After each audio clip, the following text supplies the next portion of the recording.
మండల కేంద్రంలో కాంగ్రెస్ శ్రేణులు సంబరాలు జరుపుకున్నారు. సీఎం రేవంత్ రెడ్డి చిత్రపటానికి పాలాభిషేకం చేశారు. బీసీలకు 42% రిజర్వేషన్లు, రాజీవ్ యువ వికాసం పథకం ఏర్పాటుపై హర్షం వ్యక్తం చేస్తూ సంబరాలు చేసుకున్నారు.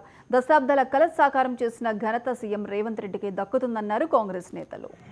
42% రిజర్వేషన్ కేటాయించడం జరిగింది. మరి భారతదేశంలో ఎక్కడ లేని విధంగా, ఏ రాష్ట్రంలో లేని విధంగా మన తెలంగాణ రాష్ట్రంలో ఈరోజు 42% బీసీలకు రిజర్వేషన్ చేయడం జరిగింది. మరి మన ముఖ్యమంత్రి గారు ఏదైతే మనసులో పెట్టుకొని మరి కొత్త ప్రభుత్వం ఆయన చేపట్టిన పనులు అందరూ కూడా మన జనాలు కూడా సహకరిస్తారు. ఎందుకంటే కొద్దిగా అంటే ఆయన టైం పడుతుంది. రైతు బంధు కానీ రుణమాఫీ కానీ ఏది కూడా ఆయన రైతులు ఆయన దృష్టిలో ఉన్నారు. ఆయన అన్ని అనుభవించి వచ్చిండు. ఆయనకు అనుభవం ఉన్నది గమనించి మన కాంగ్రెస్ పార్టీ కానీ మన విలేజ్లలో అందరూ కూడా మరి ఈరోజు ఇక్కడ ఈ కార్యక్రమం చేపట్టిన కార్యక్రమం ఏంటంటే ముఖ్యమంత్రి గారు మరి మంత్రివర్యులు మరి మన తాలూకా నియోజకవర్గ బొత్స నారాయణపల్లి ఇన్ఛార్జ్ ఆయన ఆధ్వర్యంలో మరి ఇక్కడ తానూరు మండలంలో పుల్లి గారి ఆధ్వర్యంలో ఈరోజు ఈ పాలాభిషేకం ఇక్కడ చేయడం జరిగింది. మరి ఈ కార్యక్రమంలో మా గోవిందరావు పటేలు